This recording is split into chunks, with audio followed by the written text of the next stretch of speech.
Mesdames et messieurs, bonjour et bienvenue dans votre journal de 15 heures en ce mardi 24 septembre 2024. Et voici les titres de cet après-midi. Clôture officielle du projet DEGRA sur le renforcement de la lecture en école primaire.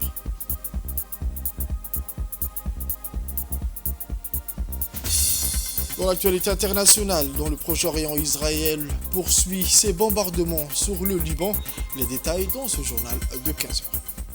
Le journal au complet à présent, mesdames et messieurs. Le président de l'Assemblée nationale, M. Deleta, Mohamed Deleta, a reçu ce mardi 24 septembre la visite de courtoisie du nouveau représentant de la FAO, M. Yarko Badaou. Prenant la parole, le président du Parlement a d'abord souhaité la bienvenue aux représentants de la FAO tout en formulant le vœu de voir la coopération être toujours au beau fixe entre la structure onusienne et l'Assemblée nationale. Cette rencontre fut une opportunité pour les deux personnalités de passer en revue la coopération entre la représentation nationale et la FAO. En outre, au regard de sa connaissance de l'environnement et des défis auxquels est confrontée la République de Djibouti, et surtout compte tenu du contexte mondial du réchauffement climatique, le président de l'Assemblée nationale a exprimé qu'il était indispensable pour le peuple djiboutien d'adapter leur activité aux enjeux et aux priorités du peuple djiboutien.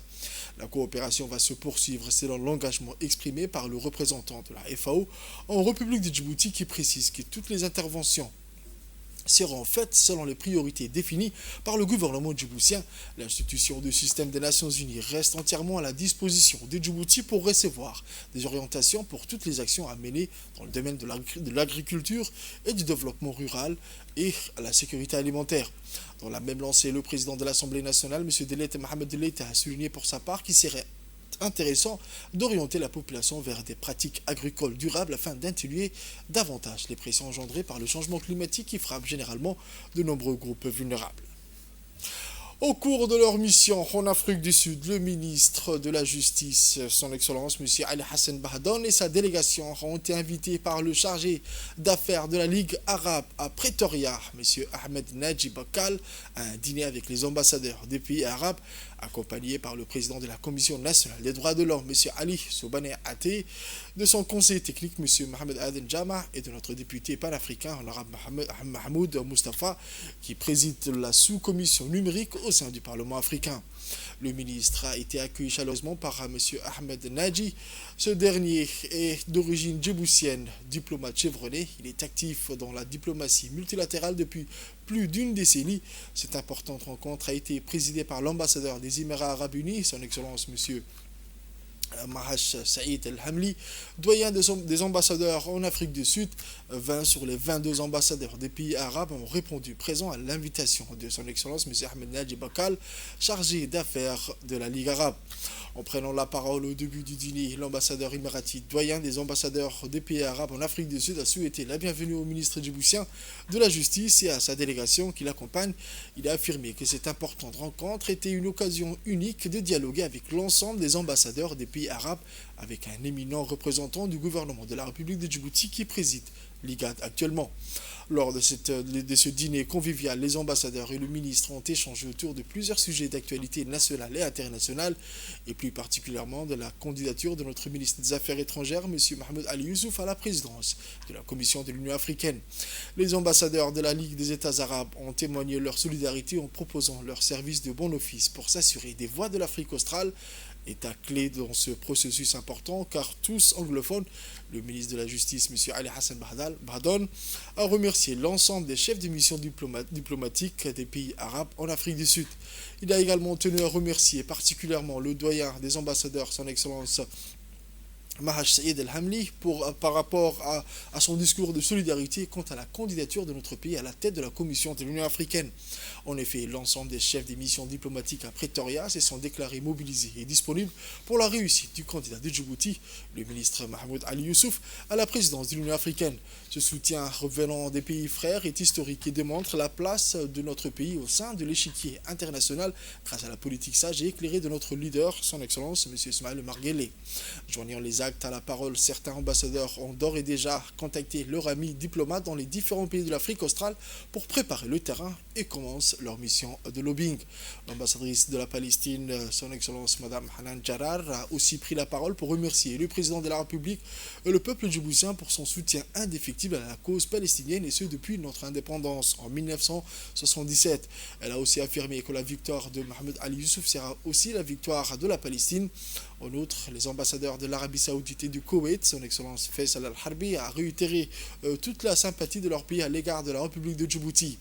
Preuve du travail accompli par nos ambassadeurs djiboutiens au Koweït et à Jeddah.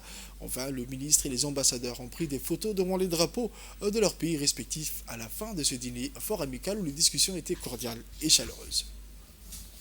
Direction les États-Unis à New York au sommet de l'avenir où, dans une allocution, le chef de la diplomatie djiboutienne, Mahmoud Ali Youssouf, a dressé un tableau saisissant des défis auxquels l'Afrique est confrontée sur la scène internationale. Alors que le fardeau de la dette pèse lourdement sur les épaules des nations africaines, ce dernier a appelé à une prise de conscience urgente des injustices structurelles qui aggravent cette crise. M. Mahmoud Ali Youssouf a souligné que la situation est exacerbée par des régimes commerciaux inéquitables et des conditionnalités politiques qui rognent les marges de manœuvre des États. Dans un monde où les crises se succèdent avec une rapidité déconcertante, il a dénoncé l'inefficacité des réponses apportées qui demeurent largement insuffisantes au regard de l'ampleur des problèmes rencontrés. Le système financier mondial, a-t-il déclaré, n'a pas réussi à fournir un filet de sécurité sociale suffisant aux pays en développement, une vérité amère qui résonne particulièrement pour le continent africain dont les voix sont souvent étouffées dans les tumultes des décisions internationales. Dans son discours, M. Mahmoud Ali Youssouf a plaidé pour une mobilisation accrue des institutions financières internationales afin de garantir des financements adéquats pour le développement durable. On écoute ses propos. Le fardeau de la dette des pays africains augmente de façon insoutenable et aggravé par des régimes commerciaux injustes et des conditionnalités politiques, ce qui a imposé des restrictions énormes à la marge de manœuvre politique et budgétaire des États africains. La réponse aux multiples crises récentes a été terriblement inadéquate au regard de l'urgence et de l'ampleur des problèmes. Le système financier mondial, selon les termes du secrétaire général, M. Antonio Guterres, n'a pas réussi à fournir un filet de sécurité mondiale aux pays en développement. Les institutions financières internationales doivent mobiliser des financements adéquats pour atteindre les objectifs de développement durable, protéger équitablement les pays contre les chocs systémiques et rendre le système financier plus stable. Monsieur le Président, pour rétablir la confiance, nous devons repenser et redéfinir une gouvernance mondiale qui puisse servir de cadre à la création d'un système multilatéral plus équitable, plus juste et plus efficace. L'Afrique est toujours gravement sous-représentée dans de nombreuses organisations financières internationales. Elle compte le plus grand nombre de membres de programmes au FMI, mais ne contrôle que 6,5% des votes. À la Banque mondiale, elle ne contrôle que 11% des actions de la banque. Autre actualité de ce journal, l'ambassade saoudienne à Djibouti a organisé hier soir une cérémonie de réception à l'hôtel Kempinski pour célébrer le 94e anniversaire de la fête nationale du Royaume d'Arabie Saoudite. Un événement qui a vu la participation du président de l'Assemblée nationale de Djibouti, M. Deleta Mohamed Deleta, et plusieurs membres du gouvernement, dont le ministre des Affaires musulmanes et des Biens Warf, M. Momin Hassan Barre. Des personnalités civiles et militaires de premier plan, ainsi qu'une élite d'hommes d'affaires et de représentants d'organisations non gouvernementales étaient également présentes. Les invités de marque ont été chaleureusement accueillis par l'ambassadeur de Sa Majesté, le roi des deux saintes mosquées à Djibouti, M. Faisal Ben Sultan Al-Qabani, entouré de ses plus proches collaborateurs. Les relations bilatérales entre le Royaume et Djibouti représentent un exemple remarquable de la coopération constructive avec des liens historiques, culturels et économiques solides entre les deux pays. Ces relations ont donné lieu à de nombreux projets de développement et d'investissement, reflétant la volonté des dirigeants des deux pays de renforcer ces liens pour réaliser les inspirations et les espoirs des deux peuples frères. Il convient de noter que la célébration du 94e anniversaire national du Royaume offre offre une occasion de mettre en lumière le parcours de l'évolution du royaume dans divers domaines, notamment à travers la vision 2030 qui a permis à l'Arabie Saoudite de réaliser des avancées significatives dans le développement économique et social, tout en renforçant sa position en tant que puissance régionale et mondiale dans de nombreux domaines. Dans ce contexte, la coopération entre l'Arabie Saoudite et Djibouti demeure un élément essentiel pour consolider la sécurité et la stabilité dans la région tout en créant des opportunités de développement mutuel profitables aux deux peuples frères. Il est de noter que la fête nationale saoudienne est également une occasion précieuse pour tous les citoyens saoudiens qui célèbrent la mémoire de l'unification du royaume d'Arabie Saoudite par le roi Abdelaziz Al Saoud. Chaque année, la joie et les célébrations se renouvellent en ce jour qui coïncide avec le 23 septembre.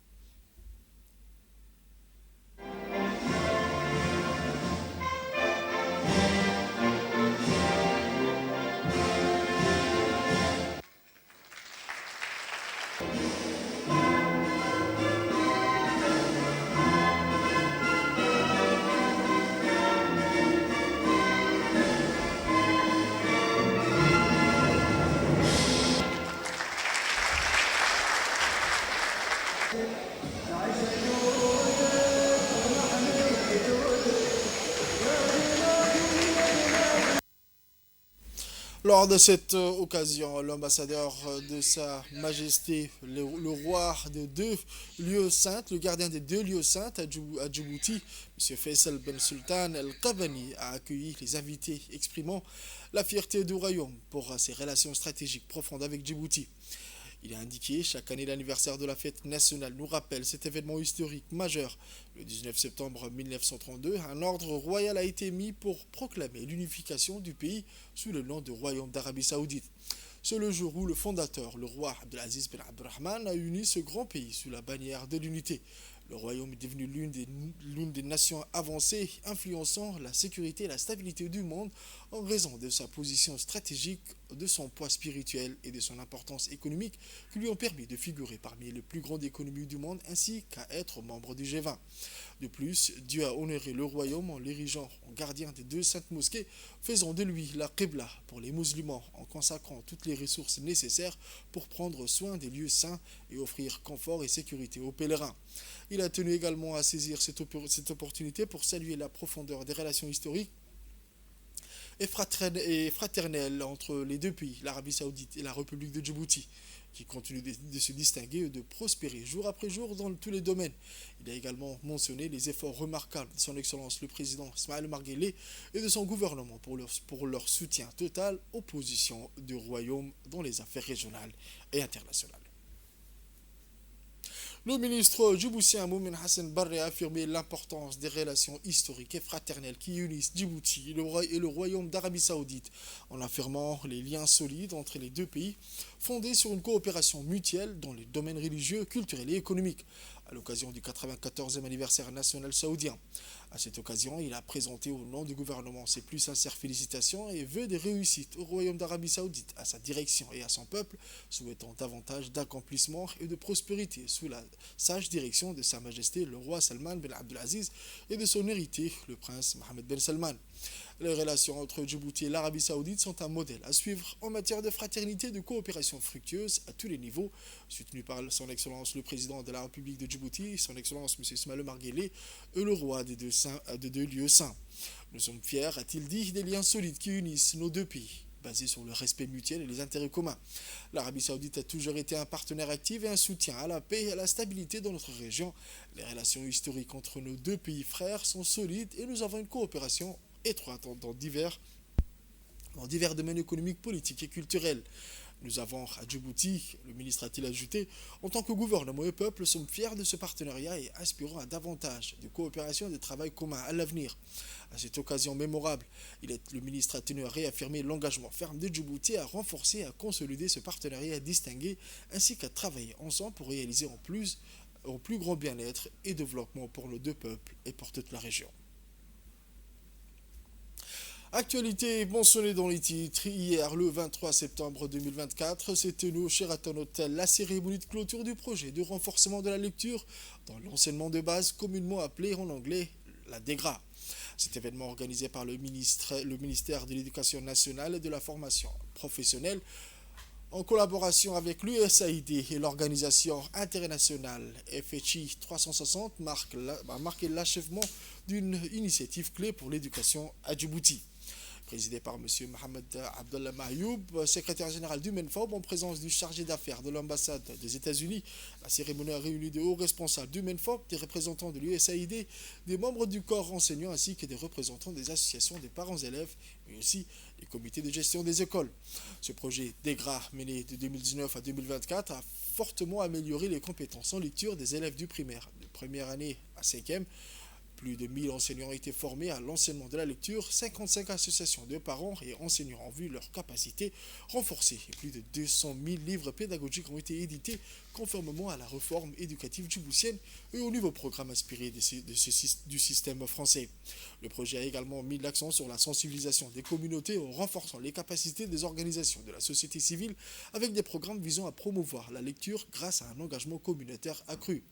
En collaboration avec le MENFOB, un programme de communication pour le changement social et comportemental a été développé, fournissant à l'association des parents d'élèves, comité de gestion des écoles et autres organisations des outils pour sensibiliser et encourager la lecture au sein des communautés.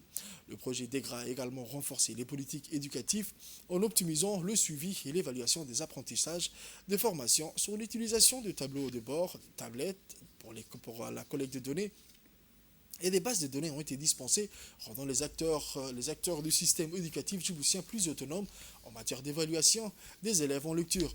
À la fin de cette cérémonie, des attestations de reconnaissance ont été remises aux différents acteurs de ce projet.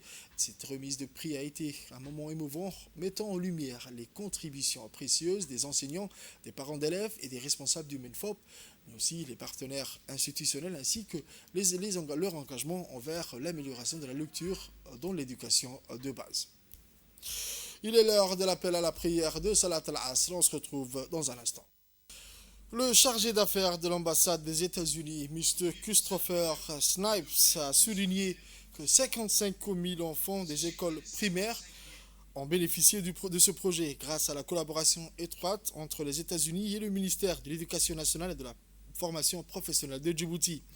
Il a rappelé qu'au début de ce projet nommé DEGRA, seulement 20% des élèves des écoles publiques savaient lire, mais que ce pourcentage avait plus que doublé en 5 ans. Il a félicité toutes les institutions impliquées, telles que l'UNFD et le CRIPEN, ainsi que les enseignants et les parents pour leur rôle central dans cette réussite. Il a affirmé que l'éducation était la fondation sur laquelle repose le développement d'une nation. Dans l'éducation de leurs enfants. Les États-Unis sont fiers de soutenir le gouvernement djiboutien dans ses priorités nationales, en particulier pour renforcer la qualité de l'éducation avec le ministère de l'Éducation nationale et de la formation professionnelle. L'éducation est sans aucun doute la fondation sur laquelle repose le développement d'une nation. D'après ce que nous avons vu ici, que nous avons fait avec ce projet, Djibouti tend vers un meilleur avenir. On écoute à présent le secrétaire général du MENFOB, M. Mohamed Abdallah Mayoub, qui a exprimé sa grande satisfaction concernant le projet DEGRA. C'est avec beaucoup de satisfaction, mais également aussi le sentiment d'un travail accompli et d'un engagement réussi que je me tiens ici devant vous aujourd'hui pour clôturer ensemble un merveilleux projet pour notre système éducatif. Et je vais parler du projet DEGRA. Ce programme, qui est dédié à la lecture et au renforcement de la lecture à l'école primaire, incarne non seulement une vision partagée pour une éducation de qualité, mais aussi l'engagement profond de nos partenaires, notamment l'USAID et FHI, pour appuyer notre réforme éducative. L'importance de ces projets pour la qualité de notre système éducatif ne saurait être sous-estimée. En effet, DEGRA est venu en réponse directe à notre appel à une révision des programmes pédagogiques dans le but de renforcer la maîtrise de la langue française.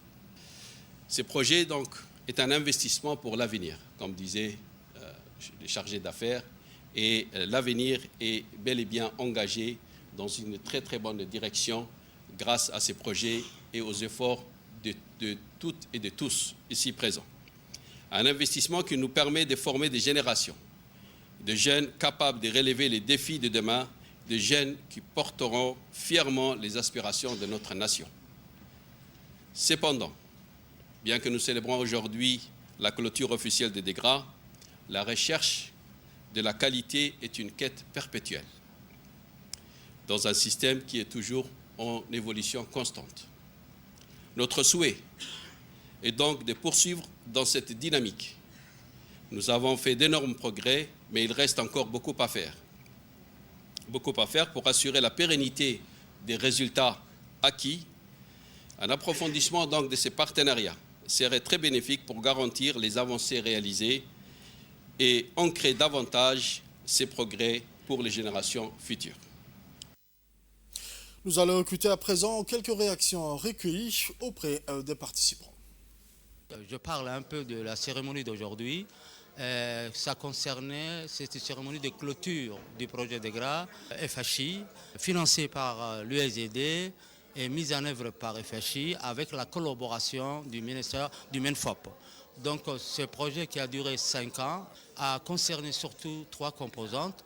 La composante 1 qui est la révision du curricula et la conception des outils didactiques manuels, guides. Deuxième composante qui concernait la mobilisation communautaire, sociale et familiale. Et enfin la composante 3 qui était le renforcement de la politique éducative, c'est-à-dire l'évaluation, l'introduction de la tablette dans le travail des conseillers pédagogiques et des inspecteurs et ce qu'on appelle le tableau d'abord, qui permet de suivre les visites des CP et qui permet aussi d'optimiser les aspects pédagogiques parce que de toute façon ça contient les grilles d'observation et le rapport des visites des CP. Et enfin, une ressource documentaire appelée Kern International qui a permis un abonnement, nous avons permis un abonnement annuel qui se poursuivra aussi cette année jusqu'à mars 2025. Ce projet concernait le segment fondamental, c'est-à-dire l'école primaire et le moyen, et à mobiliser toutes les forces du ministère de l'Éducation nationale, les curricula avec le CRIPEN, la formation au centre de formation, l'inspection générale qui participe à la formation, mais qui est aussi chargée de l'encadrement des enseignants et de l'accompagnement dans les classes. Et donc nous étions tous mobilisés, y compris l'évaluation, pour que ce projet puisse aboutir avec des résultats attendus. Les résultats ont été exposés ce matin, ils sont positifs. En ce qui concerne la formation particulièrement, nous avons inséré la nouvelle donne dans la formation initiale pour que tous les enseignants sortant du centre de formation soient formés avec les nouveaux outils de cette réforme et qu'ils puissent bénéficier de la même formation que les autres. Et en formation continue, nous avons formé les enseignants de l'école primaire et des collèges, tout niveau confondu, et les chefs d'établissement ainsi que les conseillers pédagogiques. Donc aujourd'hui, tous les acteurs sont au fait de ces nouvelles méthodes, de ces nouveaux outils qui ont été introduits au niveau de contenu, mais également aussi au niveau des outils dans nos programmes. Toujours dans l'actualité nationale, une équipe dirigée par M. Samatar Abdi Ousmane, directeur général du Centre de technologie et d'innovation pour le développement CTID, une équipe des jeunes va prendre part à la compétition internationale de robotique, réunissant des équipes des jeunes de plus de 190 pays pour résoudre des défis mondiaux à travers la science, la technologie, l'ingénierie et les mathématiques. Ces 4 jeunes porteurs d'espoir de notre nation pour cette compétition ont été sélectionnés lors d'une caravane effectuée sur tous les établissements secondaires du pays, outillés d'un robot innovant conçu par ses élèves et leurs coachs pour relever les défis techniques liés à ce thème, notamment en matière de gestion de l'eau, d'optimisation des récoltes et de durabilité. Ces élèves ont participé des concours sur la robotique et l'innovation technologique. Lors de leur départ à l'aéroport et en présence de leurs parents qui sont venus encourager ces enfants, certains d'entre eux ont réagi sur nos micros de la RTD, ont exprimé leur fierté de représenter leur pays, la compétition internationale de robotique.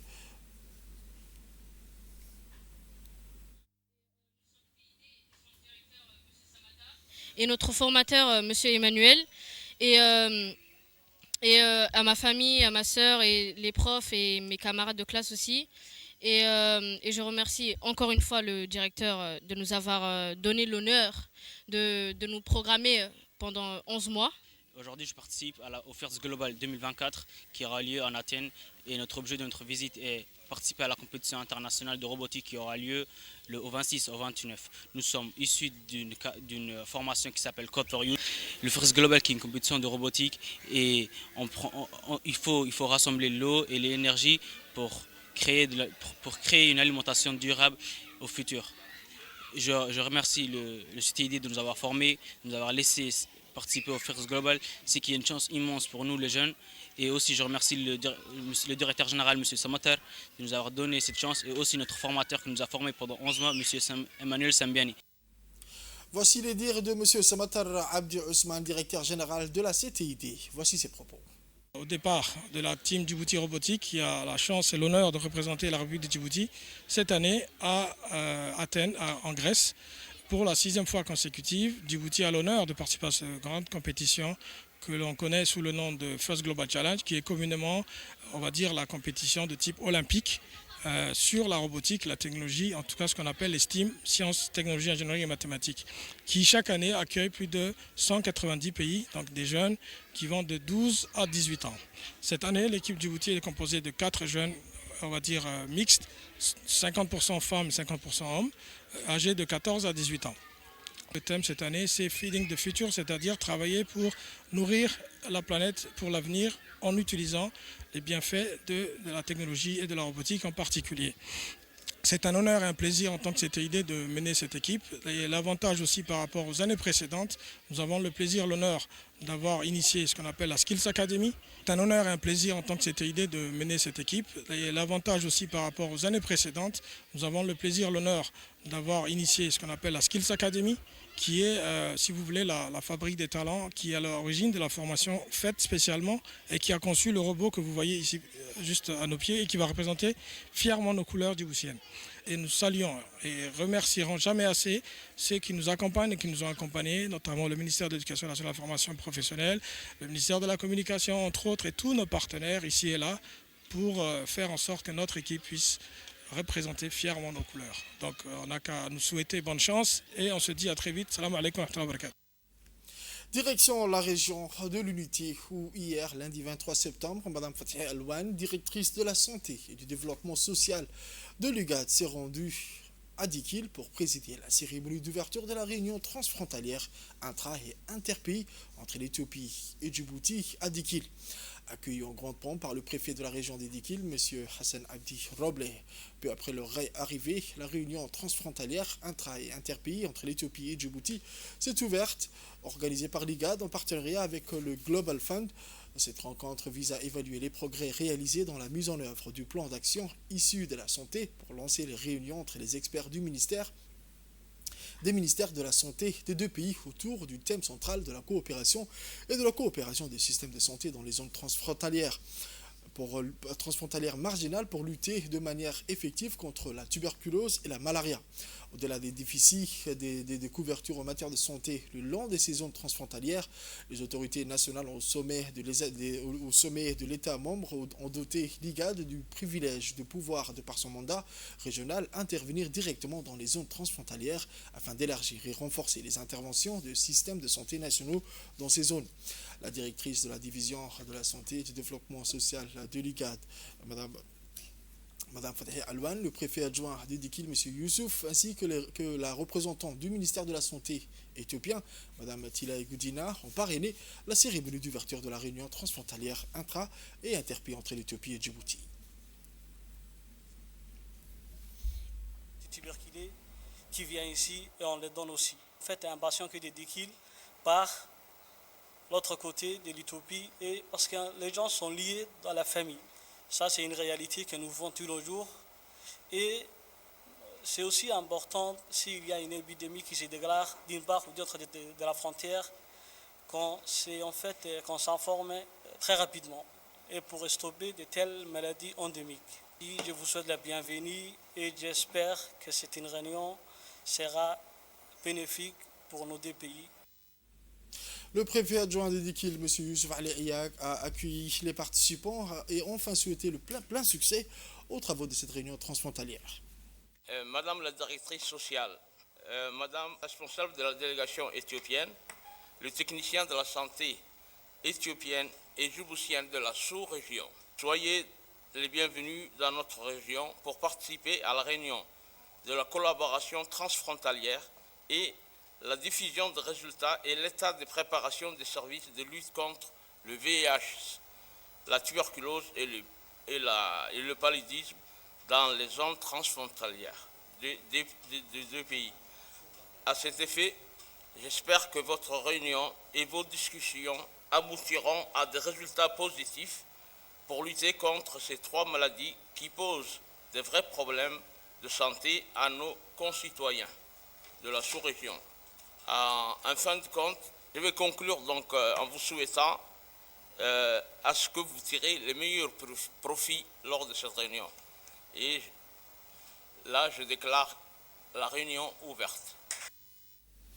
Dans son mot prononcé, Mme Fatih Al-Bakr Alouane a indiqué que l'IGAD a entamé ses réunions transfrontalières à Djibouti, qui est hôte et préside l'IGAD. Elle a rappelé par la même occasion que la réunion transfrontalière à Dikil est l'occasion d'évaluer les progrès.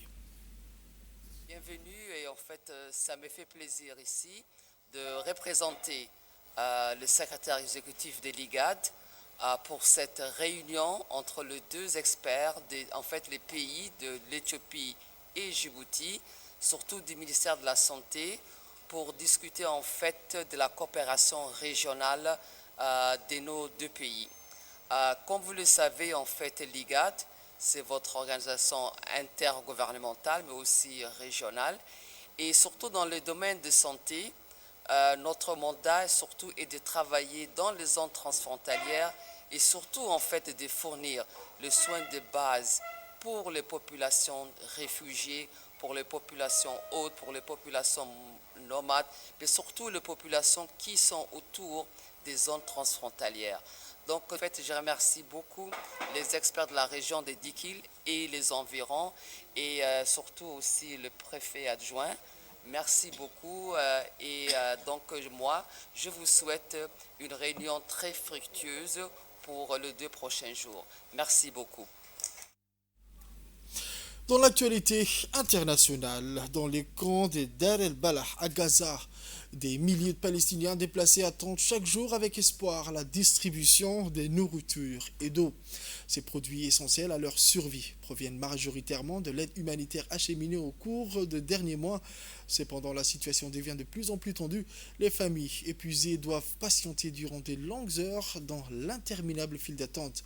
La rareté des rations provoque des tensions entraînant parfois des altérations. Selon les Nations Unies, ce conflit a déplacé 90% des Palestiniens de Gaza, la plupart s'étant réfugiés dans des camps au centre et au sud de l'enclave. Le conflit qui dure depuis presque 1 an est l'un des plus meurtriers qu'ait connu Gaza. Le bilan s'élève désormais à près de 41 000 morts. Et donc, je vous le disais dans les titres, un bombardement au nord-est du Liban. L'aviation israélienne a poursuivi mardi ses bombardements sur des villes et localités du gouvernorat des Baalbek, Hermel, au nord-est du Liban, qui ont décimé des familles entières et déplacé des habitants. L'agence de presse officielle libanaise Aini a indiqué que des avions de chasse israéliens ont lancé des raids sur la ville de Baalbek et les localités de Dourès, Basalia et Sha'at, situées dans le gouvernorat de Baalbek Hermel. La même source a indiqué que des familles entières ont été décimées dans les bombardements israéliens. Plusieurs personnes ont été également blessées et transportées à l'hôpital. Toujours selon l'ANI, les raids israéliens ont provoqué une vague de déplacés dans le gouvernorat vers des localités voisines éloignées de la zone ciblée. Des salles réservées aux événements relevant des mosquées de cette localité ont été ouvertes pour accueillir les déplacés. De l'autre côté, les sirènes continuent de retentir dans les colonies israéliennes proches de la frontière avec le Liban, après que le Hezbollah a tiré des dizaines de roquettes sur des sites militaires et des colonies. Les factions libanaises et palestiniennes au Liban, notamment le Hezbollah, se livrent depuis le 8 octobre à des échanges quotidiens de tirs d'obus avec l'armée israélienne de part et d'autre de la ligne bleue séparant les deux pays. C'est tout pour ce journal de 15h, mesdames et messieurs. Merci à vous de l'avoir suivi et restez avec nous pour la suite du programme sur Télé Djibouti.